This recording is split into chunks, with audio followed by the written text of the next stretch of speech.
नमस्कार, एपी सेन्टरमा स्वागत छ। म समा थापा। यति बेला देश दलहरूको महाधिवेशनले ताकेको छ। कांग्रेस, माओवादी, राप्रपा लगायतका दलको महाधिवेशन संघारमा छ भने नेकपा एमालेको महाधिवेशन मङ्सिर 10 देखि 12 सम्मका लागि तय भएको छ। एमालेले यसअघि नै विधान महाधिवेशन असोजमा सम्पन्न गरेर नीति पारित भएको र यो महाधिवेशनले नेतृत्व परिवर्तन हुने बताएको छ।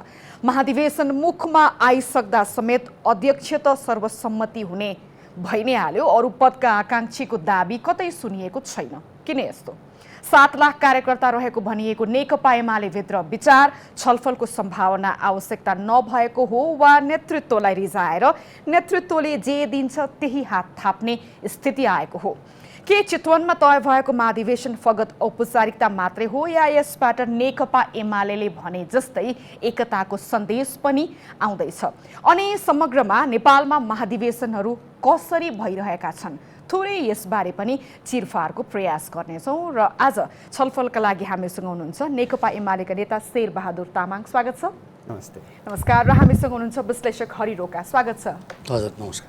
पहिला म शेरबहादुरजीबाट है, महाधिवेशन मुखमा आइसकेको छ। धेरैले चाहिँ यो चितवनमा तय गरिएको महाधिवेशन चाहिँ यो औपचारिकता मात्रै हो, सबै कुरा भित्रै सेटिङ भइसक्यो भन्छन्। यहाँ दुईटा एस्पेक्टबाट हेरौँ न यसलाई। महाधिवेशनको चर्चा परिचर्चा चाहिँ एउटा एस्पेक्टबाट हेर्दाखेरि झगडा छ, विवाद छ, नेताहरू बिचमा तानातान छ, उम्मेदवारीहरूको चाहिँ चाङ लाग्यो। यो कोणबाट हेर्दाखेरि त्यो नभएको देख्दाखेरि अब औपचारिकता मात्रै हो कि भन्ने। अनि हामी कसरी अभ्यस्त भएछौँ भन्दाखेरि झगडा भएको हेर्न अभ्यस्त भएछौँ, तानातान गरेको हेर्न अभ्यस्त भएछौँ, फुटेको हेर्न अभ्यस्त भएछौँ, मिलेको छ, जुटेको छ, सर्वसम्मति हुन्छ भन्ने कुरा हेर्न चाहिँ अभ्यस्त भएको रहेनछौँ कि। त्यसो भएकोले नेकपा एमाले यसपटक हामी सहमतिका साथै यसका हरेक गतिविधिहरू, हरेक अधिवेशनहरू सहमतिका साथै टुङ्ग्याइरहेका छौँ।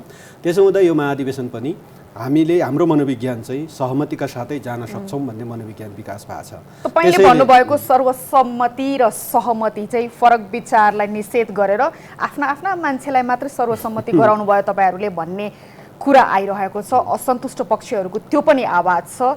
केपी शर्मा ओली निकट मानिसहरूलाई मात्रै महाधिवेशन प्रतिनिधिमा ल्याइयो सर्वसम्मति भनेर। अब फरक विचार भन्ने त हामी कहाँ अहिले त्यस्तो छैन, किनभने हामीले विधान महाधिवेशन तपाईँले अघि नै भनिसक्नुभयो असोजमा हामीले सम्पन्न गरिसक्यौँ अगाडि नै। त्यो विधान महाधिवेशन भनेको मूलतः नीति महाधिवेशन हो र त्यसमा हामीले राजनीतिक दृष्टिकोणहरू पारित गर्छौँ, सङ्गठनात्मक प्रस्तावहरू पारित गर्छौँ र विधानका प्रावधानहरूलाई संशोधन गर्नुपर्ने, विगतदेखि आएको विधानमा केही संशोधन गर्नुपर्ने भए त्यो विधानको संशोधन प्रस्ताव पारित गर्छौँ। त्यही नीति महाधिवेशनबाट निर्देशित गरे अनुसारको अब नेतृत्व महाधिवेशन हुन्छ र त्यो नेतृत्व महाधिवेशनमा अब विचारको धेरै बहस चाहिँ हुँदैन। अब हामी नेतृत्वकै बारेमा बहस हुन्छ। नेतृत्वमा पनि आकांक्षीहरूको दाबी मुख्य पदमा अझै पनि नसुनिनुलाई के भन्ने? नेतृत्वले कहिले देला अनि त्यो बाहिर आउला खबर भन्ने हो। त्यसैले त नसुनिन सक्छ। दाबी गरेर आकांक्षीहरूको चाङ लागेर एकदम मारामार गरेको हो भने त्यो चाहिँ न्युज बन्ने जस्तो हो, एकदम के न भो माहौल बन्यो भन्ने जस्तो फिल गर्ने हामी होइन। त्यहाँभित्र एउटा सहमति गरौँ भन्ने वातावरण बनेर र कार्यकर्ताहरू नेतृत्वमा पनि जहाँ नेतृत्वले फिट गर्छ अथवा जहाँ कार्यकर्ताले फिट गर्छ, जहाँनेरि त्यहाँका आएका प्रतिनिधिहरूले फिट गर्छन्, म त्यही जिम्मेवारी लिएर काम गर्छु भन्न पनि त पाइन्छ होला नि। त्यो पाइन्छ, तर सर्वसम्मति र सहमति भने चाहिँ नि तपाईँलाई पनि चित्त बुझ्नु पर्यो, मलाई पनि चित्त बुझ्नु पर्यो कि मैले जे दिए तपाईँले त्यही हात थाप्नेलाई त सर्वसम्मति र सहमति भन्न नमिल्ला नि। लोकतान्त्रिक व्यवस्थामा किनभने हामी लोकतान्त्रिक विधिमै किन जान्छौँ भन्दाखेरि सर्वसहमति हुँदैन।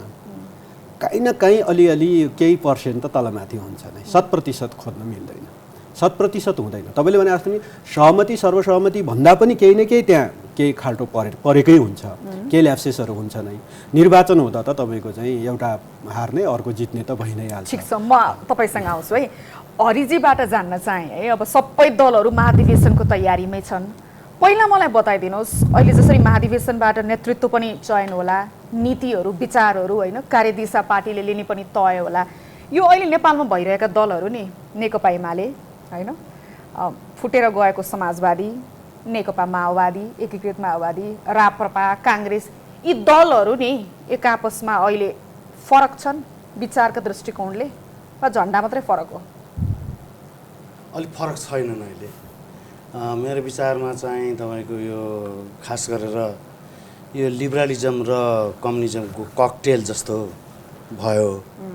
अनि त्यो ककटेल जस्तो कुरामा तपाईँको चाहिँ नि पार्टीहरू लगभग तपाईँको चाहिँ नि सबै एक एक खालका अनुहारका देखिने, प्रोग्राम पनि जस्तो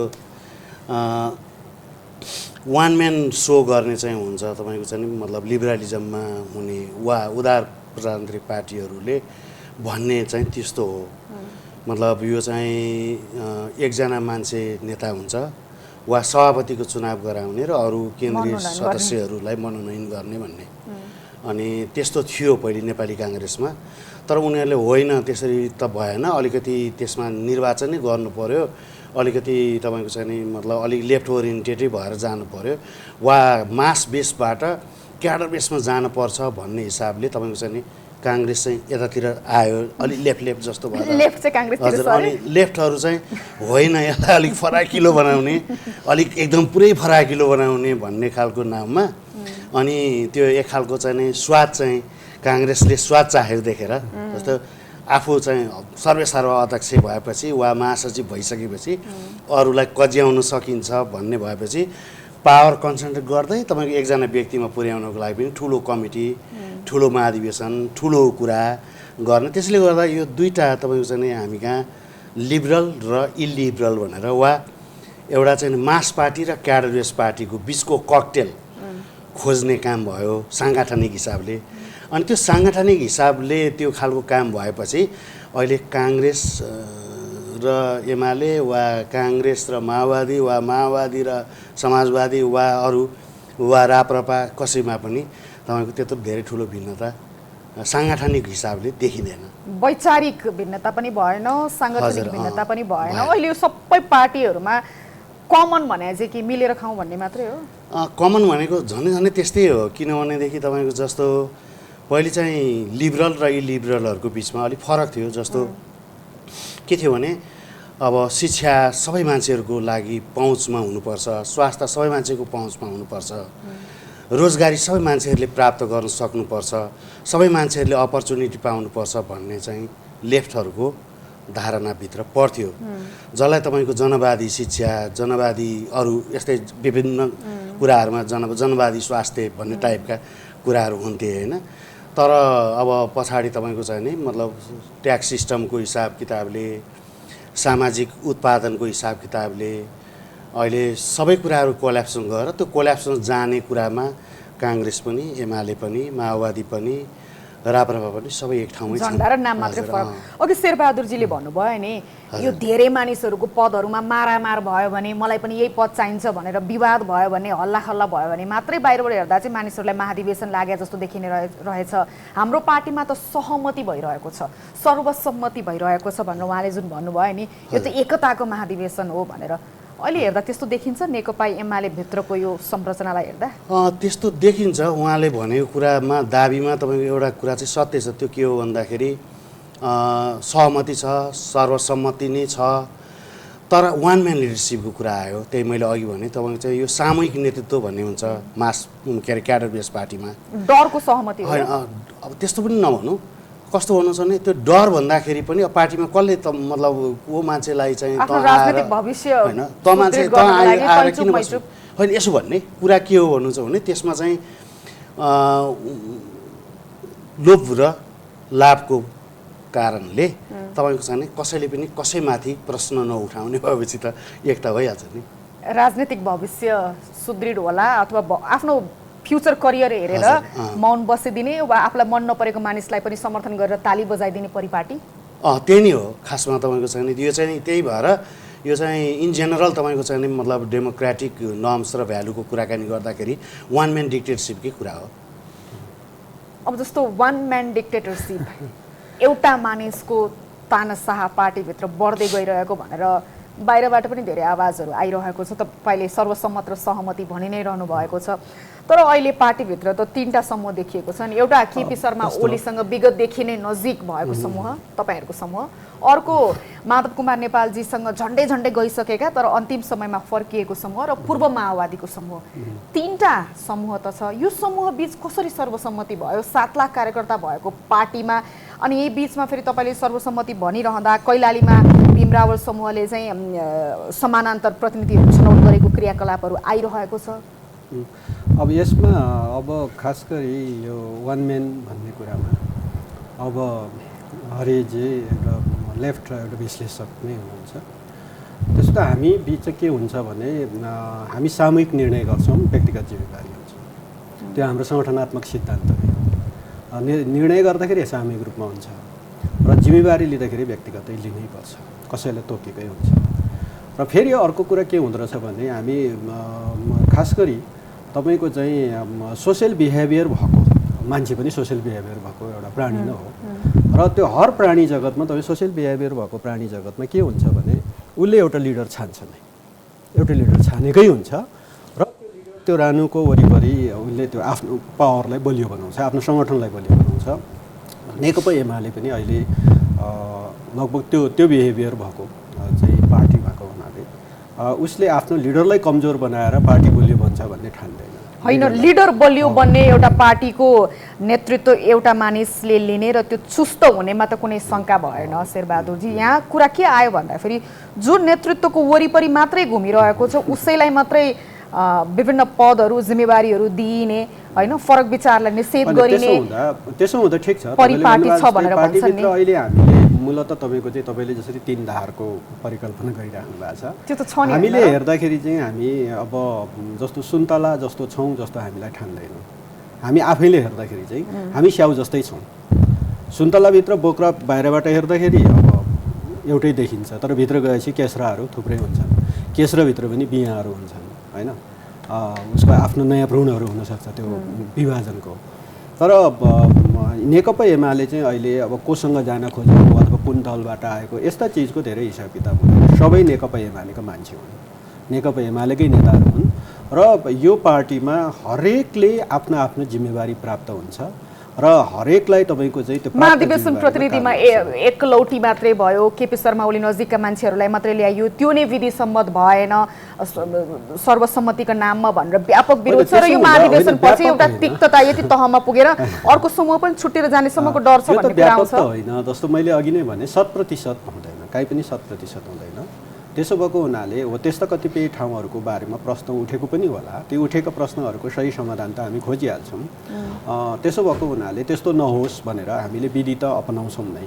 जस्तो महाधिवेशन हलभित्र गएपछि पनि हामी एउटा आम पार्टी कार्यकर्ता के मनोविज्ञानमा छ भन्दा हामी सहमति गरौँ, सर्वसहमति नेतृत्व घोषणा गर्न पाए हुन्थ्यो, कार्यकर्ताको त्यो मनोविज्ञान छ। यदि त्यस्तो भएन भने त हामीले त सबै तयारी त गरेकै छौँ त। तपाईँ व्यवस्थापनको हिसाबले हामीले तपाईँको चाहिँ सबै तयारी गरेका छौँ। हामी त मेसिन समेत रेडी गरेर ट्रेनिङ चलिरहेको छ त पार्टी कार्यालयमा। ठिक छ, त्यसबारेमा म आउँछु। म हरिजीबाट जान्न चाहेँ, जस्तो नि अघि हामीले भन्यौँ नि, विचार त सबै पार्टीहरूले लिइरहेको अहिलेको विचार एउटै हो, होइन, समाजवाद भने पनि जे भने पनि मिलेर खाउँ, होइन। तपाईँले भन्नुभयो कि नाम मात्रै फरक, अब झन्डा अलिकति फरक छ, रणनीतिहरू आगामी कार्यदिशाहरू पार्टीमा लगभग शून्य जस्तै भइसकेको छ। उदाहरणको लागि अस्ति भर्खरै नेकपा एमालेको विधान महाधिवेशन भइरहँदाखेरि पार्टीका नीति आगामी रणनीतिहरू बारेमा छलफल गर्ने बेलामा लगभग हल शून्य थियो। कार्यकर्ताहरूले अब हामीले भने सुनिने, होइन, जे छ त्यही नै यथास्थितिमा जाउँ भन्ने खालको मानसिकता नि। यसो हुँदा नि यो महाधिवेशनको औचित्य के? नेपालमा दलहरूले महाधिवेशन गर्ने चाहिँ यो शक्ति प्रदर्शन गर्ने एउटा यो माध्यम मात्रै हो, मसँग कति शक्ति छ भनेर देखाउने माध्यम मात्रै हो? अनि यसलाई तपाईँको चाहिँ अलिकति अलिकति यता पछाडि गम्भीर हुने विषयलाई जोड्ने हो भने यो कल्चरको कुरा पनि हो, संस्कार र संस्कृतिको कुरा पनि हो।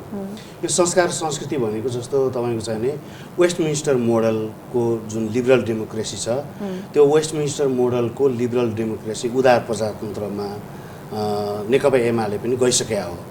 अनि त्यसले त बौद्धले जनवादका 14वटा बुँदा भनेर जुन राखेको छ, त्यसको चाहिँ मतलब लिबरल डेमोक्रेसीको फ्रेमभित्र रहेका तपाईँको आवधिक निर्वाचनको कुरा, तपाईँको चाहिँ मतलब यो पार्टी पद्धतिको कुरा, यो खुलापनको कुरा वा मतलब यो चाहिँ आन्तरिक प्रजातन्त्रलाई सुनिश्चित गर्ने कुरा, यी जम्मै 14वटा पोइन्टहरू जुन राखिएको छ त्यो चाहिँ तपाईँको लिबरल डेमोक्रेसीभित्रै पर्छ। तर अब हामीसँग समस्या के हो भने लिबरल डेमोक्रेसीले राख्ने एटिच्युड जुन हुन्छ, जस्तो सरकार फेलियर भयो, पार्टी फेलियर, सरकार फेलियर हुनु भने त पार्टी फेलियर हुनु होइन। आफ्नो अध्यक्षतामा भइरहेको पार्टी आफ्नो पार्टीको अध्यक्ष म छु र मेरै अध्यक्षतामा भएको पार्टी चाहिँ विभाजनमा गयो, विखण्डनमा गयो, सरकारै च्युत भयो।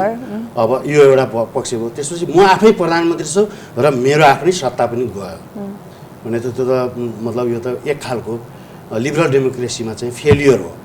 यो फेलियर हुँदाखेरि अन्त के हुन्छ होइन, अन्त के हुन्छ भन्ने खालको कुरा अब हेर्नु पर्यो होइन। खास गरेर लिबरल डेमोक्रेसी भएको बेलायतमा तपाईँको चाहिँ नि बेलायतले के गर्छ भन्दाखेरि निर्वाचनमा तपाईँको चाहिँ हार्यो एक सिट मात्रै भने पनि प्रधानमन्त्रीले यसर्थ राजीनामा दिन्छ। जस्तो टोनी ब्लेयरले राजीनामा दिएपछि गोर्डन ब्राउन आयो होइन। जस्तो तपाईँको चाहिँ नि एकदम आइरन लेडी भनेर मानिनु भएको थ्याचर मतलब हारायो होइन चुनाव, तर कम सिट आयो, त्यस कारणले उहाँले जोन मेजरलाई चढिदिनु भयो। अनि त्यस्तै तपाईँको चाहिँ नि मतलब यो ब्रिटिस लेबरमा अस्ति भर्खरै भएको निर्वाचन 1919मा जेरेमी कोर्बिन चाहिँ लिडर थिए, उनले तपाईँको सिट गुमाए। त्यस कारणले गर्दाखेरि उनलाई हराएर मतलब उनले छोडिदिए र स्टेमर भन्ने आए होइन।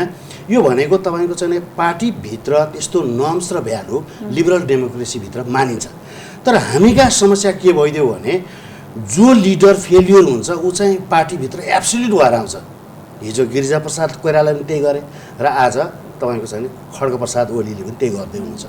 त्यस कारणले गर्दाखेरि यो लिबरल डेमोक्रेसीभित्रको नर्म्स र भ्यालुभित्र वा बहुदलीय जनवादको नर्म्स र भ्यालुभित्र तपाईँको चाहिँ यो सिस्टम अहिलेको जुन खालको परिपाटी जुन हामी कुराकानीहरू गरिरहेका छौँ त्यो परिपाटी कता कता नमिलेको जस्तो एडजस्ट नभएको जस्तो हुन्छ, त्यस्तो लाग्छ।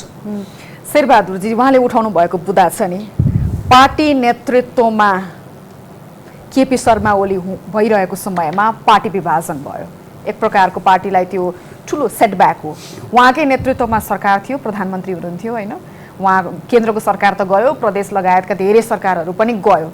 यो त उहाँको फेलियर हो नि त होइन। दुई ठाउँबाटै सरकारबाट पनि अपदस्थ हुनु होइन, पार्टी नै विभाजन हुनु, यति ठुलो सेटब्याक बेहोरेको पार्टी होइन। अनि उहाँले नेतृत्व गरिरहनु भएको छ। तपाईँहरूले चाहिँ उहाँहरूलाई अझै शक्तिशाली बनाउँदै हुनुहुन्छ। केपी शर्मा ओलीको त विकल्प नै छैन जस्तो छ अहिले नेकपा एमालेमा। यति निर्विकल्प यति शक्तिशाली बनाउनुको कारण चाहिँ के हो? उहाँमा के देख्नु भएको छ तपाईँहरूले जसले पार्टी र सरकार दुवै चलाउन सक्नु भएन? अब खास गरी अलि विकसित चाहिँ जहाँ लिबरल डेमोक्रेसीको विकसित रूपहरू र धेरै वर्ष पहिलेदेखि जहाँ प्र्याक्टिस भयो, त्यो प्र्याक्टिस भएका मुलुकहरूमा अब हरिजीले भन्नुभएको र सत्य हो। जहाँ हामी अब वास्तवमा लिबरल डेमोक्रेसीको चाहिँ हामी स्टार्टिङ जस्तै स्थितिमा रहेका छौँ। हामी लामो समय निरङ्कुशता मतलब एउटा कुनै शासक विशेषको निरङ्कुशतामा पिल्सिएको मुलुक। त्यसपछि हामीले त्यसलाई फ्याँकेर हामीले चाहिँ भर्खर अब डेमोक्रेसीको चाहिँ सुरुवात गऱ्यौँ। तर यद्यपि वर्ष काउन्ट गर्ने हो भने हामी पनि अब धेरै वर्ष अगाडि आइसक्यौँ। सुन्नुहोस् न, तर त्यस्तो हामी कहाँ छौँ भन्नेले फरक पार्छ र जस्तो अहिले हेर्दा नि सिधा कुरा नि पार्टी अध्यक्ष हुँदाखेरि पार्टी फुट्यो हो, सरकार प्रमुख हुँदा सरकार गयो, अनि उहाँले राजीनामा दिनुको सट्टा पार्टीमा त झनै शक्तिशाली बनाएर ल्याउनुको कारण चाहिँ के हो भनेको के मैले? अहिले चाहिँ कस्तो हो भने हामी चाहिँ के ठानिरहेका छौँ भन्दा हाम्रो विश्लेषण है, अब त्यो पार्टी अध्यक्षको कारणले उहाँले चाहिँ कसैलाई हुत्याइदिएर वा कसैलाई हटाएर खटाएर त्यस कारणले भएको हामीले ठानेनौँ। हामीलाई गराउनको लागि, हामीलाई त्यो ठाउँबाट हटाउनको लागि अथवा हामीलाई त्यो विभिन्न प्रदेशदेखि लिएर केन्द्रीय सरकारबाट हटाउनका अनेक प्रमुखले त नयाँ जिम्मेवारी त लिनुपर्ने अनेक चाहिँ श्रृङ्खलाहरू जीवित छ। ती सबै श्रृङ्खलाहरूको विश्लेषण जरुरी छ।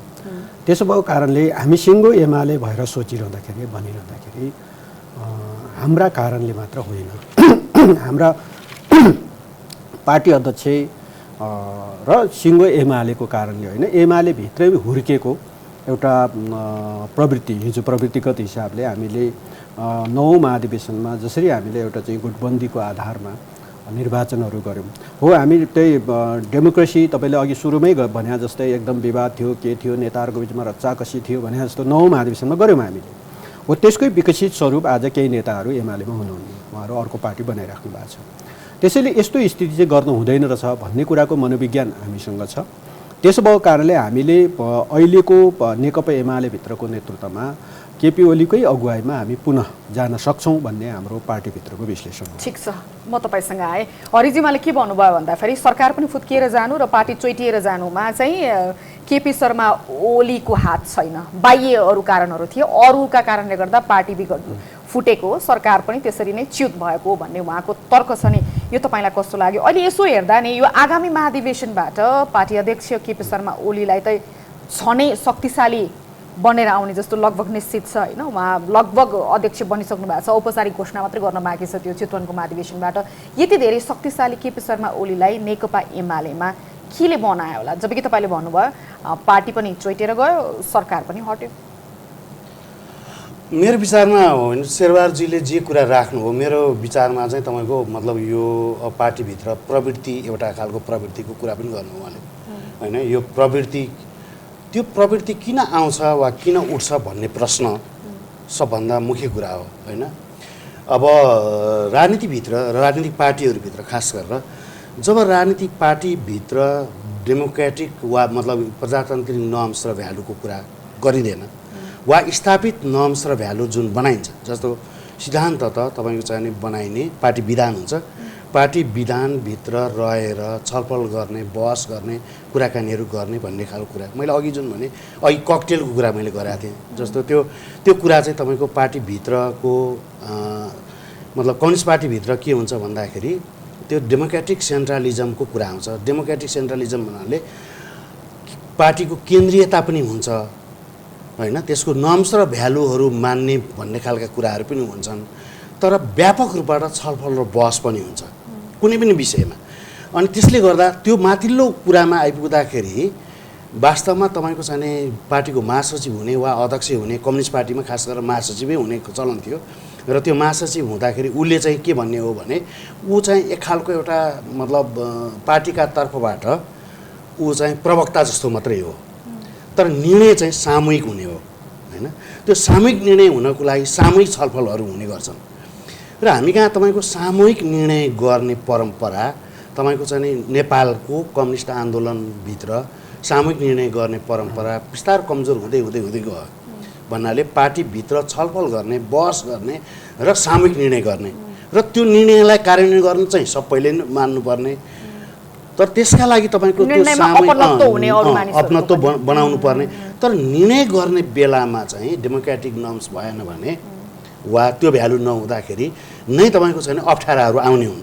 अहिले भित्र तपाईँको चाहिँ मतलब प्रवृत्ति जुन उहाँले कुरा गर्नुभयो, त्यो प्रवृत्ति किन हुर्किन्छ भन्दाखेरि जब तपाईँ डेमोक्रेटिक हुनुहुन्न, जब तपाईँले आफूभन्दा अरू साथीहरूलाई ठाउँ दिनुहुन्न वा तपाईँले भनेको समयमा मिटिङ गर्नुहुन्न वा भनेको समयमा निर्णायक जुन बडीमा एपेक्स बडी जुन हुन्छ त्यो एपेक्स बडीलाई स्वतन्त्रता बढी दिनुहुन्न छलफल गर्ने बेलामा, अनि त्यसले तपाईँको चाहिँ प्रवृत्तिहरू हुर्किन्छन्। यस्तो प्रवृत्तिहरू हुर्किँदाखेरि त्यसले गुटहरू बन्ने हो होइन। हरेक पार्टीहरूभित्र गुटहरू हुन्छन्, जहाँ पनि हुन्छन् फेरि होइन। त्यसलाई तपाईँको ककस भन्न सकिन्छ, तर त्यो ककसहरू बन्नुको अर्थ भनेको चाहिँ त्यसले तपाईँको निकासका लागि, छलफल गर्नको लागि, बहस गर्नको लागि, एउटा बहस निर्माण गर्नको लागि हुने हो। तर तपाईँले जब बहस गर्न थाल्नुहुन्न अनि त्यसपछि इन्ट्रेस्टको कुरा आउँछ, पर्सनल इन्ट्रेस्टको कुरा, बिजनेस इन्ट्रेस्टको कुरा आउँछ, अनि पोलिटिक्सबाट डाइभर्ट भएर बिजनेसमा जाने हो। अनि बिजनेसमा गइसकेपछि त आफू कमाउने, आफू ठुलो हुने, आफूले प्राप्त गर्नुपर्ने, म ठाउँमा पुग्नुपर्ने भन्ने खालको कुराहरू हुन्छन्। अनि त्यसले तपाईँको अभोइड गर्दै जाँदाखेरि हामी अराजनीतिक बन्दै जान्छौँ र अहिले हाम्रो नेपालका सबै पार्टीहरूमा अराजनीतिकरणको कुरा चाहिँ अलिक बढ्ता भएर गएको छ। यो नै हो जस्तो लाग्छ मलाई। भनेपछि राजनीति बाहेक सबै कुरा छ पार्टीभित्र होइन? हजुर। यहाँनिर नि शेरबहादुरजी जस्तो अघि नै पनि कुराहरू आयो होइन, अहिले पदहरूमा आकाङ्क्षी देखिएका छैनन्, अब नेतृत्वले जे दियो त्यही मिलाएर लिने जस्तो दिए ठिकै छ, नभए चुप लाग्ने, किन भन्दा अबको आगामी बाटो पनि अप्ठ्यारो हुने, नेतृत्वलाई अलिकति रिजाउन सकिएन भने, नेतृत्व रुष्ट भयो भन्ने खालको मनस्थिति धेरै कार्यकर्तामा नेकपा एमाले भित्र अहिले पलाएको भनेर एक प्रकारको आवाज त आइ नै रहेको छ। उहाँले भन्नुभयो नि पार्टीमा अब राजनीति छैन, जनताका लागि होइन, विचारका लागि, सिद्धान्तका लागि, अब पार्टीका कार्यक्रमहरूका लागि गतिविधि हुने भए पो त्यो विचार मन्थन आवश्यक छ त। पार्टी त अब एउटा बिजनेस क्लबमा रूपान्तरण भइसक्यो भन्ने उहाँको तर्कलाई तपाईँ के भन्नुहुन्छ? अब खास गरी अब हाम्रो सबै नेपालको राजनीतिक पार्टीहरूभित्रको सरी विश्लेषण गर्दाखेरि नेकपा एमालेभित्र मूलतः हामी के चाहिरहेका छौँ भन्दाखेरि पार्टीभित्रको आन्तरिक डेमोक्रेसीलाई मजबुत बनाएर सम्भव भएसम्मका सबै उपायहरू अपनाएर पार्टीलाई एकताबद्ध बनाउने। त्यसो गर्नको लागि हामीले जुन ढङ्गले अहिले पार्टीका चाहिँ कमिटीहरू निर्माण गरिरहेका छौँ, त्यो सहमति गर्ने बेलामै पनि पार्टीभित्र समस्याहरू सिर्जना भएको वा कोही असहमत हुन थालेको थियो भने त्यस्तो बिना एकदमै डरलाग्दो अवस्था कि अब नेतालाई क्रस गर्यो अथवा नेतालाई अलिकति बोल्यो भने राख्दैन हुँदैन भन्ने स्थिति त्यस्तो त बनिएको छैन। र त्यस्तो हामीले अहिले स्थानीय तहदेखि जुन अधिवेशन गर्दै आयौँ र महाधिवेशनका प्रतिनिधि छनौटको बेलामा केही ठाउँको हो तपाईँले भने जस्तो समस्या छन्, तर एमालेभित्र एकदमै त्यो विवादकै हुर्किँदै गएको नेतृत्वले एकदमै चाहिँ दबावमा राखेको हो भने मान्छे त एमालेमा नरहनु पर्ने हो। हामीले जति कमिटीहरू यो बिचमा निर्माण गरेका कमिटीहरू निर्माण गर्दा पनि मान्छे त एमालेमै छन्। विवाद भन्दा पनि अहिले आवाज उठाइयो भने, नेतृत्वलाई प्रश्न गरियो भने अबको मेरो राजनीति त झनै जटिल मोडमा पुग्छ वा राजनीतिक भविष्य सुनिश्चित हुँदैन भन्ने डरले कार्यकर्ताहरू तै चुप मै चुप छन् भन्छन्। त्यस्तो त हामीले 5औं राष्ट्रिय महाधिवेशनबाट जनताको बहुदलीय जनमत पारित गरेपछि अघि नै हरिजीले भन्नुभयो जस्तै हामी अब मल्टिपार्टी डेमोक्रेसीलाई हामीले स्वीकार गऱ्यौँ र इनर पार्टीभित्र पनि हामीले डेमोक्रेटिक एक्सर्साइजलाई हामीले हुर्काउँदै ल्यायौँ। र हो डेमोक्रेटिक एक्सर्साइजको नाममा केही मतलब तपाईँको विचार समूहहरू त हुन सक्लान्, तर भर्टिकल्ली पार्टीभित्र जुन चाहिँ नेताको धुरी मानेर हामीले चाहिँ त्यो एक खालको चाहिँ एक्सर्साइज गऱ्यौँ, गुटबन्दीको एक्सर्साइज गऱ्यौँ, त्यसले पार्टीलाई नोक्सान हुँदो रहेछ भन्ने कुरा त तपाईँले नै अघि नै बताइहाल्नुभयो। हो हामी केन्द्रीय सत्तामा सरकारमा थियौँ, छोड्नु पऱ्यो, प्रदेशका सरकारहरूमा थियौँ, छोड्नु पऱ्यो। त्यसैले त्यो एक्सर्साइज चाहिँ अब एमालेभित्र हुँदैन र हुँदैन भन्ने आम कार्यकर्ताको दृष्टिकोणकै कारणले अहिले हामी मूलतः तपाईँ नेतृत्वमा रस्साकसी गर्ने एकदम चाहिँ मै हुनु पऱ्यो भन्ने त्यस्तो भावना प्रत्येक व्यक्तिमा नआएको नै हो। त्यसमा कुनै नेतृत्वको एकदम दबावको कारणले नेतृत्वको एउटा मनोविज्ञान बनाएर कि गरिस् भनेर भने जस्तो त्यस्तो स्थिति चाहिँ बनेको छैन। तर एउटा समूह त भनिरहेछ नि त विधान महाधिवेशन सकियो, अब महाधिवेशनको मुखमा पार्टी नेतृत्वले असन्तुष्ट पक्षसँग गरेको सहमति कार्यान्वयन गरेकै छैन, 10 बुँदे कार्यान्वयन भएको छैन, 70 वर्ष उमेर हद पनि मिलाइयो, केपी शर्मा ओलीलाई नै थप शक्तिशाली बनाउनको लागि होइन केन्द्रीय कमिटी थप गर्ने भन्ने कुरा पनि भएन भन्ने असन्तोष त धेरै छ त पार्टीभित्र। अब त्यही त होइन, सबै सुनिएको छ, सबै पार्टीले सुनेर नै हामी त खास सङ्गठनात्मक चाहिँ हाम्रो काममा त हामीले त्यही कतिपय प्रावधानहरूलाई कार्यान्वयन गर्दै अगाडि बढेर नै अहिले हामी स्थानीय वडा अधिवेशन पालिका अधिवेशन गऱ्यौँ र यो महाधिवेशनको लगत्तै हामी जिल्ला अधिवेशनहरू गर्छौँ, त्यसै प्रदेश अधिवेशनहरू गर्छौँ र सङ्गठनात्मक ढाँचाको सबै संरचनाहरू हामी निर्माण गरिसक्छौँ र तीभित्र फिट हुने हो, सबै त्यो सिस्टमभित्र फिट हुने हो। त्यसो हुँदाखेरि हो कतिपय हेर्ने दृष्टिकोणको सवालमा, अब कामका चाहिँ तौर तरिकाको सवालमा, अब कार्यशैलीको सवालमा मान्छेको चाहिँ फरक मत भिन्नता हुनसक्छ। ती मत भिन्नताहरूमध्ये केही छिटपुट त आएकै छ, नआएको होइन, तर पनि यो पार्टीभित्र नेकपा एमालेभित्र हिजो हामी भर्टिकल्ली एउटा गुटबन्दीको कारणले रहने खालको जुन परिस्थिति थियो त्यो परिस्थितिबाट पार पाएर अहिले हामी त्यसबाट अलिकति पार्टीलाई एकताबद्ध बनाउने दिशातर्फै अगाडि छौँ र ती सबैहरूलाई पार्टीका हरेक जिम्मेवारीमा कहीँ न कहीँ फिट हुन्छन्। ठिक छ। अब हरिजी अलिकति निराशाका कुराहरू होइन समस्याका कुरा धेरै भयो, आम जनताले बुझ्ने गरी बताइदिनुहोस् न, यो महाधिवेशन नि कसरी हुनु पर्थ्यो, नेपालमा कसरी महाधिवेशन भइरहेछ, महाधिवेशन किन गरिन्छ, यसको औचित्य के, महाधिवेशनको बेस्ट प्र्याक्टिस चाहिँ कस्तो हुन्छ? अब यहाँ त शक्ति प्रदर्शन गर्ने मात्रै नि तामझाम होइन, अलिकति मोटरसाइकल र्याली कसको बढी भयो त्यही नै ठुलो पार्टी भने जस्तो, खास महाधिवेशन कसरी गरिन्छ? सबभन्दा पहिलो कुरा त तपाईँको महाधिवेशन भनेको किन गर्ने भन्ने नै हो होइन, किन महाधिवेशन गर्ने भने त्यसको अर्थ चाहिँ त्योभन्दा पछाडिपट्टि पार्टी नै किन चाहियो भन्ने नै हो होइन, पार्टीहरू किन गठन हुन्छन्, पार्टीहरू किन व्यवस्थित गर्ने भने। अनि हामीलाई तपाईँको चाहिँ नि 46 सालमा मल्टी पार्टी डेमोक्रेसी अर्थात् बहुदल नै हामीलाई किन चाहियो भनेर हामीले माग गऱ्यौँ, लडाइँ लड्यौँ, जेल गयौँ, कुटाइ खायौँ होइन। सारा कुराहरू किन भए भन्ने यो एक भन्दा अर्को बेटर होला कि हामीलाई अप्सन होला भनेर अहिले त सबै एउटै भयो हैन। अब कुरा केमा हो भन्नुहुन्छ भने त्यसले त्यो अहिले तपाईँको चाहिँ जस्तो हामी अहिले सबभन्दा पहिले पीडामा कहाँनिर छौँ भनेर सोचौँ होइन। हामी 2 वर्ष लगभग 2 वर्ष हुन लाग्यो। 2 वर्षदेखि हाम्रा केटाकेटीहरू भर्खर स्कुल खुल्यो अहिले होइन, सुजान थाहा त्यो पनि पुरा खुला छैन। त्यो पनि पुरा खुला छैन। अब हाम्रो तपाईँको चाहिँ 10% को हातमा मात्रै तपाईँको चाहिँ मोबाइल थियो, अरू 90% केटाकेटीहरूले पढ्न पाएनन्। त्यो बिचको ग्याप त ठुलो हो नि। त्यो तपाईँको 10% र 90% बिचमा 90% मान्छे केटाकेटीहरू चाहिँ मतलब साक्षर नहुनु, पढ्न नपाउनु वा राम्रो वेल एजुकेसन प्राप्त गर्न नसक्नु भनेको त एउटा 2टा वर्ग त सिधै तपाईँको केटाकेटीमा पनि जन्मायौँ हामीले होइन। त्यो एउटा ठुलो समस्या थियो। तर हामीलाई तपाईँको त्यसको बारेमा कसरी त्यो ग्यापलाई फुलफिल गर्ने भन्ने बारेमा एउटा नयाँ कार्यक्रम बन्नु पर्थ्यो, छलफल हुनु पर्थ्यो। हामीसँग तपाईँको चाहिँ अहिले धेरै मान्छेहरू मरे, मेरै पनि धेरै साथीहरू मरे होइन। अलिक मोटाघाटा अलिकति बलियाबाङ्गा मान्छेहरू मरे, अलिकति तपाईँको चाहिँ नि पढे लेखेका जाने बुझेका मान्छेहरू नै पनि मरे होइन।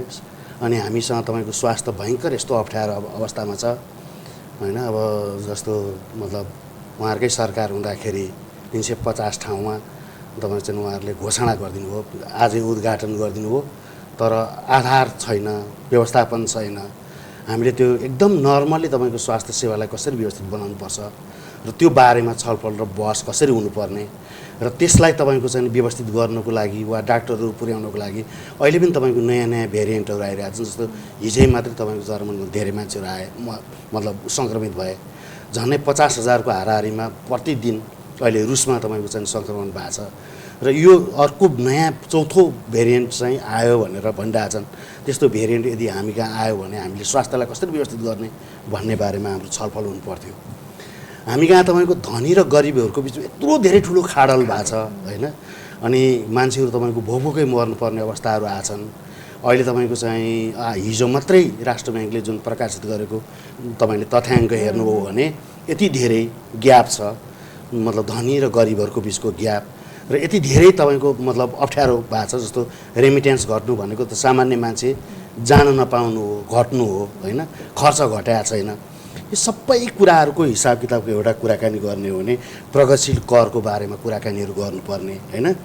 सार्वजनिक यातायातमा अहिले तपाईँको भाडा वृद्धि भएको छ, तेलको वृद्धि भएको छ, मूल्य एकदम असाध्यै चर्केर गएको छ।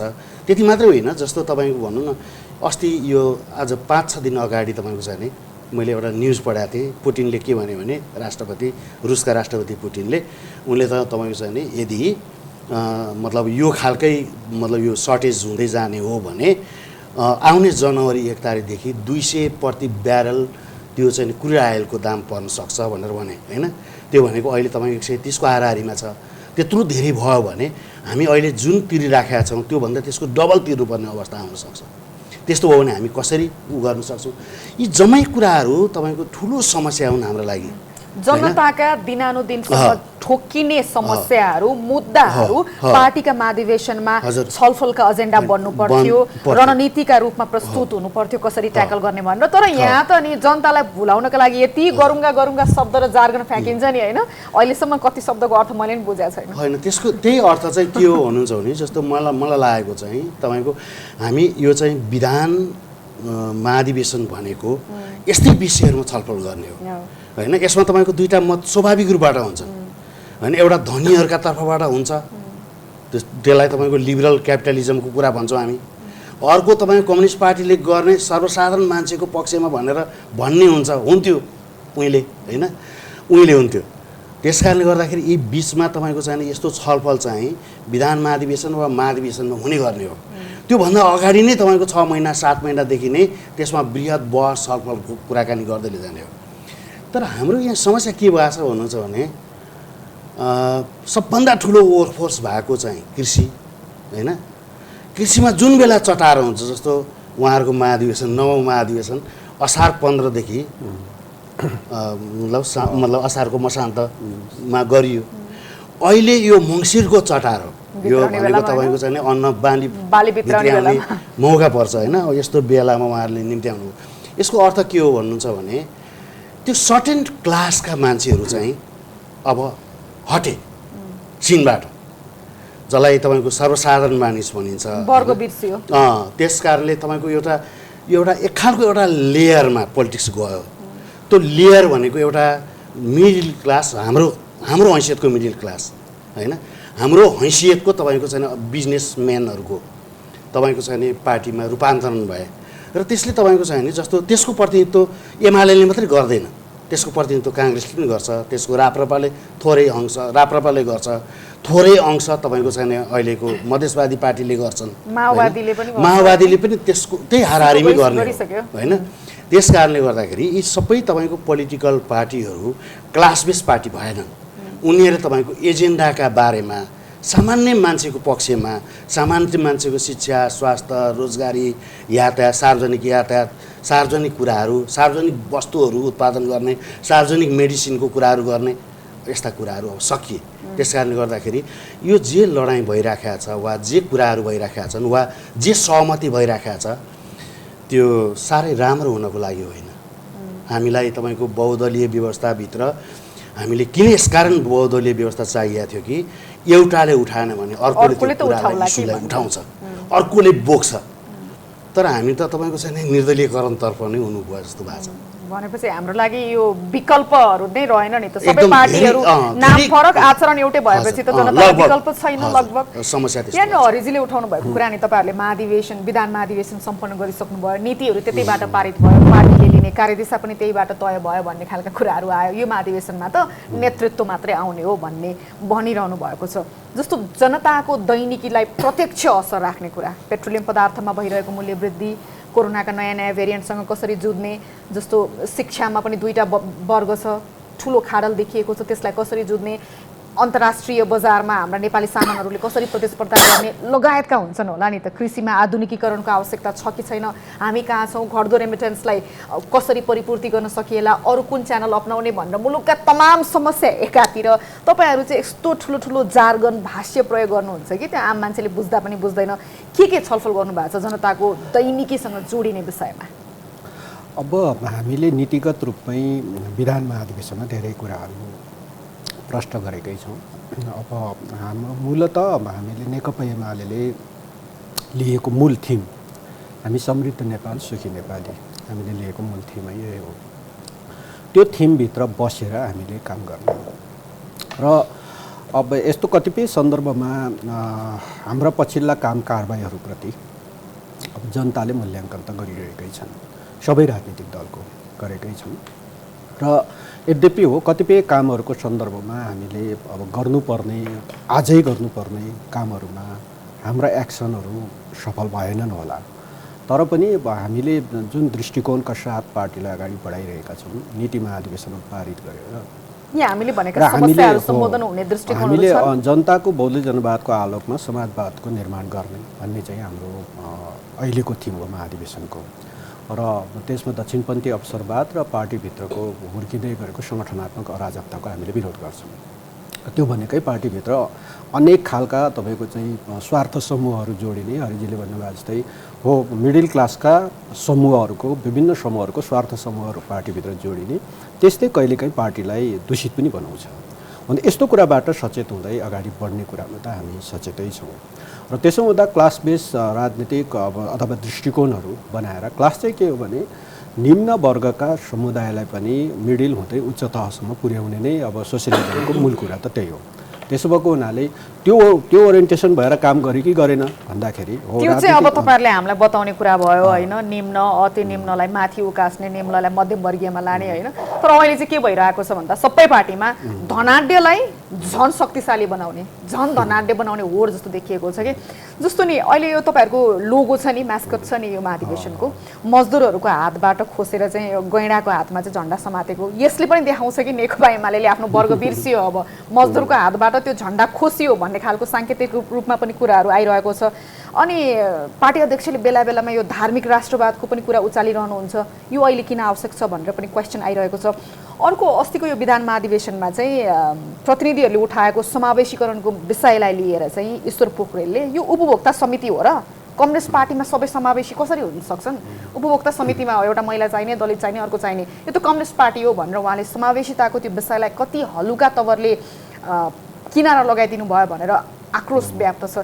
यसले के दर्शाउँछ? उहाँले भन्नुभएकै कुरालाई पुष्टि गर्छ नि त, अब पार्टी धनाढ्यलाई झन् धनाढ्य बनाउने सोच लिएर अगाडि बढ्यो। अब हाम्रो अहिलेको वैधानिक व्यवस्था चाहिँ के हो भने नेपालको संविधानले समावेशीकरणलाई जुन रूपमा व्याख्या गरेको छ त्यो कुरा जस्ताको तस्तै हामीले विधानमा एडप्ट गरेका छौँ। त्यही हो, हामीले त्योभन्दा बढी त गरेका छैनौँ। तर पनि संविधान हामीले बनाएको हुनाले त्यो संविधानले गरेको व्यवस्थालाई विधानमा एडप्ट गर्छौँ, त्यो लागू गर्छौँ, लागू भइरहेको पनि छ। मजदुरको हातबाट खोसेर यो झन्डा र जहाँसम्म तपाईँको चाहिँ यसको एउटा त्यस्तो कोइन्सिडेन्ट मात्रै हो, त्यस्तो कुरालाई अब व्याख्या गर्दा जसरी गरे पनि भयो। किनभने हामीले चाहिँ खास गरी अब चितवनमा गर्ने र एकसिङे गैँडा नेपालमा मात्र हुने भए हुनाले चितवनलाई पनि एउटा सिम्बोलिक गरौँ र एकसिङे गैँडा नेपालमा मात्रै हुन्छ जुन लोप हुन लागेको छ र त्यसलाई एउटा वास्तवमा अलि सिम्बोलको रूपमा प्रस्तुत गरौँ भन्ने नै हाम्रो आशय हो। त्यसमा चाहिँ कम्युनिस्ट पार्टीकै झन्डा, मजदुरकै हँसिया हथौडा बोकेकै झन्डा चाहिँ त्यहाँ राखिसके पछाडि कुनै एउटा कसको अनुहार राख्ने त, त्यहाँ मजदुर भनेर देखिने चाहिँ कसको अनुहार राख्नेवाला व्यक्तिमा पनि समस्या पर्ला होइन। त्यसो भएको हुनाले अब कस्तो चाहिँ मस्कट तयार गर्दा अथवा कस्तो चाहिँ एउटा चाहिँ कार्टुन तयार गर्दाखेरि त्यो त मजदुर जस्तो देखिन्छ होइन, त्यस्तो कुराहरू त अप्ठ्यारो पर्ला। त्यसैले मजदुर भन्नासाथ तपाईँको फेरि एउटा प्लेन चलाउने पाइलट पनि मजदुरै हो कि पाइलटको हातमा हाल्नु पऱ्यो, एउटा इन्जिनियर पनि मजदुरै होला होइन, एउटा तपाईँ भारी बोक्ने श्रमिक पनि मजदुरै हो। त्यसले मजदुरको परिभाषाभित्र हामीले हो त्यो तल्लो वर्गमा काम गर्ने समुदायलाई अपलिफ्टमेन्ट गर्ने उनीहरूलाई माथि उठाउने हाम्रो कार्यक्रम हुनु जरुरी छ। त्यसैले त्यो कार्यक्रममा हामी कार्यक्रमिक हिसाबले नेकपा एमाले छ कि छैन भन्दा हामी चाहिँ के दाबी गर्छौँ त्यो कार्यक्रम छ। हामीले त्यही अनुसारै जस्तो भनौँ न समाजका हरेक एस्पेक्टहरूमा हामीले त काम त गरिरहेकै छौँ। अघि नै भन्यौँ नि जस्तो तल्लो तहसम्म तपाईँ चाहिँ सबै पालिका 753वटै पालिकामा एउटा स्वास्थ्य सेवा पुर्याउँ, त्यहाँ चाहिँ एउटा हस्पिटल बन्नुपर्छ, कार्यक्रम त हो नि त। त्यही कार्यक्रम गरेर एकैचोटि ल हामी त लागू गरौँ भनेर चाहिँ अनि बजेटको समेत व्यवस्था गरेर सुरु त गरेका छौँ नि। त्यो सुरु गरे पछाडि केही न केही त बनेकै छ नि, बन्न थालेको छ। मान्छे चाहिँ एकदम हेलिकप्टर रिजर्भ गरेर चाहिँ काठमाडौँमा आएर चाहिँ उपचार गर्नुपर्ने ठाउँबाट त्यहीँको स्वास्थ्य संस्थामा त उसले उपचार पाउने व्यवस्था त हुँदैछ नि। त्यसैले एकैचोटि जादुको छडी जस्तो हो हाम्रो एकदमै तपाईँको चाहिँ हाम्रो युवाहरू वैदेशिक श्रममा छन्, नेपालभित्रको चाहिँ कृषिमा छैनन्। त्यसो भएको हुनाले हाम्रो कृषि एकदम घट्दो छ। त्यो कुरालाई रोक्नको लागि उनीहरूलाई नेपालमै तपाईँको चाहिँ श्रमिक पेसा गर्ने चाहिँ व्यवसाय गर्ने चाहिँ वातावरण बनाऊ भनेर हामी सरकारमा हुँदा त उहाँहरूलाई विदेशबाट फर्केर आएका युवाहरूले कुनै राम्रो कार्यक्रम दियो भने उनीहरूलाई त तपाईँ निर्व्याजी चाहिँ तपाईँको चाहिँ लोन दिनेसम्मको कार्यक्रम त लागू गरे। कार्यक्रम त थियो नि, तर कार्यान्वयनको तहमा कति पुग्यो, त्यसको मोनिटर कसले गर्यो, कार्यकर्ता पोस्ने मात्रै कार्यक्रम भयो वा भएन, आफ्नालाई मात्रै दियो कि दिएन भन्ने प्रश्न अर्को ठाउँमा छ। अलिकति अन्त्यतर्फ पनि आइसकेका छौँ। हरिजी जस्तो नि यो पार्टी हरेक पार्टीभित्र यो भनौँ न हामीले भनेको छ पार्टीले वर्ग छोडेको निम्न वर्गका लागि हो नि त होइन, उठाउनु पर्ने त। तर अहिले चाहिँ धनाढ्यलाई नै अझै धनाढ्य बनाउनको लागि हरेक पार्टीका शीर्षस्थ नेताहरू सक्रिय जस्तो देखिएको छ कि यहाँनिर नि यो पार्टीभित्रै पनि समाजमा पनि अलिकति यो इन्टेलेक्चुअल वर्ग भनिन्छ नि, फेरि इन्टेलेक्चुअल भनेर कसलाई भन्ने होइन, अलिकति चेतना बढी भएको अथवा अलिकति वस्तुस्थिति यो हो भनेर मनन गर्न सक्ने समूह हुन्छ नि, त्यसलाई हामी टाठाबाटा भनेर भन्छौँ, जसले करेक्सन पनि गर्न सक्छ। पार्टीमा यो गलत छ भने उसले पहिले महसुस गरेको हुनसक्छ नि त, त्यो आवाज पनि यो पार्टीमै भइरहेका गलत क्रियाकलापमा ठिकै छ भनेर यो भनौँ न त्यही समाहित हुने यो डरलाग्दो कल्चर किन विकास भइरहेछ? अब तपाईँ पनि पार्टीमा भनौँ न सांसद भइसक्नु भएको मान्छे, अहिले बिस्तारै त्यति एक्टिभ त म देख्दिनँ, एउटा सचेत मानिसको पार्टीमा किन खडेरी पर्छ? त्यो पनि तपाईँको एउटा यो विश्लेषण गर्नुपर्ने विषय हो। मेरो विचारमा तपाईँको चाहिँ नि कस्तो हो भने यो राजनीतिलाई विश्लेषण गर्ने वा तपाईँको चाहिँ नि सोसियो इकोनोमिक वा कल्चर कुराकानीहरू गर्ने, हामीसँग तपाईँले भन्नु खोजेको नागरिक समाजको कुराकानी गर्नुभएको होइन, एउटा सशक्त नागरिक समाजको कुरा, त्यो कतै आबद्ध नभएको एउटा स्वतस्फूर्त एउटा समूह यही कुरा तपाईँ मतलब खास गरेर राजनीतिसँग आबद्ध नभएका पोलिटिकल तपाईँको कुरा बुझ्ने वा मतलब यो चाहिँ नि सोसियो इकोनोमिक ट्रान्सफर्मेसन कसरी हुँदैछ भनेर अब्जर्भ गर्ने मान्छेहरूको कुराकानी गर्नु भएन हो होइन। मेरो विचारमा चाहिँ तपाईँको यसको पछाडि दुईवटा कारणहरूले काम गर्यो। हामीसँग एउटा त लामो समय हाम्रो मतलब डेमोक्रेटिक प्र्याक्टिस नभएकै हो होइन, अनि जो मान्छेहरू तपाईँको हिजो मतलब एक खालको पापड भनेर भन्ने थियो नि अलिकति यो बिचको आन्दोलन पेशागत सञ्जाल 62-63 को पेशागत सञ्जालको कुरा हो। त्यस्तो सञ्जाल त्योभन्दा अगाडिको तपाईँको चाहिँ 46 सालतिर त्यस्तो पनि थिएन। अनि त्यसमा तपाईँको चाहिँ खास गरेर युनिभर्सिटीको प्रोफेसरहरू र अनि त्यसपछि आएर वकिलहरूको मात्रै तपाईँको चाहिँ सहभागिता थियो त्यो बेला। अनि उनीहरू तपाईँको चाहिँ विभाजित पहिले तपाईँको चाहिँ एकैचोटि उनीहरू यो 46 सालको बहुदल आइसकेपछि उनीहरू पार्टीगत रूपबाटै तपाईँको चाहिँ समाहित भए। आफ्नो हिसाबले उनीहरू त्यहाँभित्र गइसकेपछि उनीहरूले तपाईँको छलफल र बहसलाई अगाडि ल्याउन सकेनन्, आफ्ना एजेन्डाहरूलाई अगाडि राख्न सकेनन्। हामीसँग त्यसलाई तपाईँको चाहिँ पार्टीहरूले बेनिफिट दिनु पर्थ्यो। जो बेनिफिट भनेको तपाईँको चाहिँ पोलिटिकल अर्गनाइजेसनभित्र रहेका बौद्धिकहरूकै बिचमा पनि छलफल र बहसहरू गर्नु पर्थ्यो। जस्तो तपाईँको चाहिँ ट्याक्सेसनको बारेमा, ट्याक्स भनेको के हो, ट्याक्सेसका किसिमहरू के हुन्छन्, कस्तो ट्याक्स धनीलाई लाउनुपर्ने, कस्तो गरिबलाई लाउनुपर्ने होइन, वा ट्याक्स वाइड बनाउने हो भने फराकिलो बनाउने हो भने तपाईँको त्यसका कारणहरू र किसिमहरू के हुनसक्छ दायरामा को होइन, त्यो चाहिँ तपाईँको छलफल र बहस हुनु पर्थ्यो। तर एउटा कम्युनिस्ट पार्टीभित्र वा तपाईँको एउटा लिबरल डेमोक्रेट्सभित्र जसरी बहस हुनु पर्थ्यो त्यो बहस भएन। हामीलाई तपाईँको अर्काले इम्पोज गरिदिएको कुरालाई हामी सहस्र स्वीकार गऱ्यौँ र त्यसलाई लागू गरेर हिँड्यौँ होइन। त्यसको इम्प्याक्ट के भयो भन्ने खालको कुराको बारेमा हेरेनौँ। हाम्रो समाजमा तपाईँको रूपान्तरण त भयो। जस्तो हामीले तपाईँको परिवार नियोजनको कुरा गऱ्यौँ, अरू कुराकानी गऱ्यौँ र तपाईँको चाहिँ मतलब पढ्नुपर्छ भनेर भन्यौँ, स्वास्थ्यको कुराकानी गऱ्यौँ होइन, धामी झाँक्री छोडिदिनुपर्छ, स्वास्थ्यलय जानुपर्छ भन्यौँ, पढाउनुपर्छ छोराछोरीलाई भन्यौँ, खेतीपाती। त्यसले तपाईँको पढ्न जाने बित्तिकै परिवारको सङ्ख्या घट्थ्यो, लिभलिहुडमा कस्तो समस्या पर्छ, कृषिमा के समस्या पर्छ भन्ने कुराको बारेमा हामीले तपाईँको हाम्रा पार्टीहरूले त्यो सोचेन। अनि अकस्मात तपाईँको चाहिँ यति ठुलो एउटा मतलब ड्यामेज भइदियो होइन, खाडल भइदियो। अनि मान्छेहरू तपाईँको चाहिँ जाहिर खानको लागि बाहिर जानु पर्यो। हामीसँग अहिलेसम्म औद्योगिकरण कसरी गर्ने, उद्योगलाई तपाईँको कृषिसँग कसरी जोड्ने, त्यो उहाँहरूको पनि छलफलको विषय छैन, अरूको पनि छलफलको विषय छैन होइन।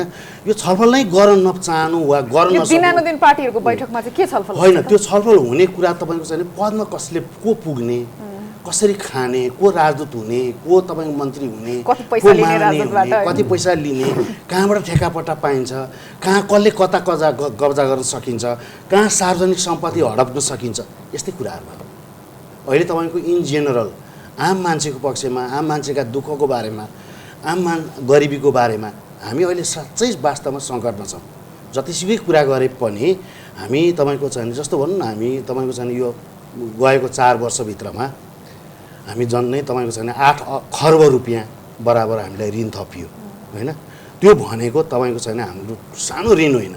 हामी अहिले 1 खर्ब रुपियाँ त वार्षिक रूपबाट हामीले त्यसलाई मेन्टेन गर्नलाई भनेको ऋण र ब्याज तिर्नुपर्ने हुन्छ। यो भनेको तपाईँको एकदम ठुलो घाटाको कुरा हो। र हामी तपाईँको चाहिँ समग्रमा आम मान्छेको पक्षमा हामीले कहाँ खर्च गऱ्यौँ भन्ने कुराको पनि हामीसँग भोलि प्रश्न कसैले उठायो भने त्यसको जवाफ दिने ठाउँमा छैनौँ। अब नेतृत्वले पनि कहिले पनि जनतासँग जोडिएका विषयमा छलफल नचलाउने, को कसरी कहाँ गएर मिलेर खान पाइन्छ भन्ने मात्रै बहस हुने हो भने अबको हाम्रो बाटो के त यो अन्धकार मात्रै त? होइन, अन्धकार मात्रै होइन, अन्धकार मात्रै हामीले कुरा गरिसक्यौँ, दलहरू त छन् हामीसँग फरक दल, तर विकल्प छैन, उस्तै छ आचरण। होइन, अन्धकार मात्रै हुँदैन, यसले तपाईँको ल्याउने के हो भने विषमता हो।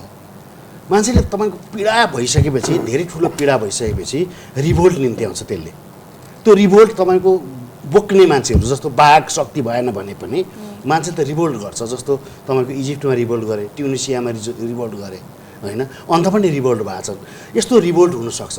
त्यतिखेर कसले सत्ता हत्याउँछ, को कहाँ पुग्छन्, कसको पार्टी कसरी चकनाचुर हुन्छ, कहाँनिर पुग्ने हो, यो बारेमा अहिले नै भन्न सकिँदैन, अलिक समय लाग्छ। अवस्था जटिल छ। जटिल छ।